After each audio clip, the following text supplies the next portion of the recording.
தேர்தல் நடக்கும்போது தேர்தல் ஆணையாளருக்கு ஃபோன் பண்ணி அந்த தொகுதியில் தேர்தல் நிப்பாட்டணும், இல்லைன்னா ஒரு தலை இருக்காது.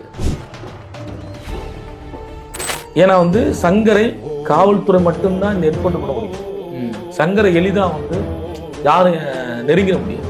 இமாம் அலி எஸ்கேபி, இமாம் அலி தமிழ்நாட்டில் பெரிய டெரரிஸ்ட்டு தீவிரவாதி அப்படின்னு பரபரப்பாக எஸ்கார்டு கொண்டு போது பாளையங்கோட்டை சிறைக்கு ஒரு வாய்தா கொண்டு போகும்போது திருமணத்தை வச்சு அவர் எஸ்கேப் பண்றாரு. காவல்துறையெல்லாம் துப்பாக்கி சண்டை போறாங்க, ஸ்டேஷன் ஓடி போயிட்டாங்க போலாம்.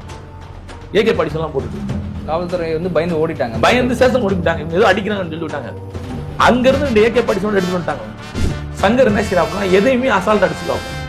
காசு தான் இல்லை, இவர் ஒன்று செய்யறோம், அட்டாக் அடிப்போம், முடியுமா முடியாதுன்னு பார்ப்போம். இவர் தான் செய்வாரா, ஏன் நம்ம செஞ்சா என்ன? இமாம் அலி எஸ்கேப்னா தமிழ்நாட்டில் கிரேட் எஸ்கேப் போலீஸ் வரலாற்று. அதே கொள்ளக்கார மாறி பண்ண டீம் இப்படிதான் இருக்கும். ஏன் நம்ம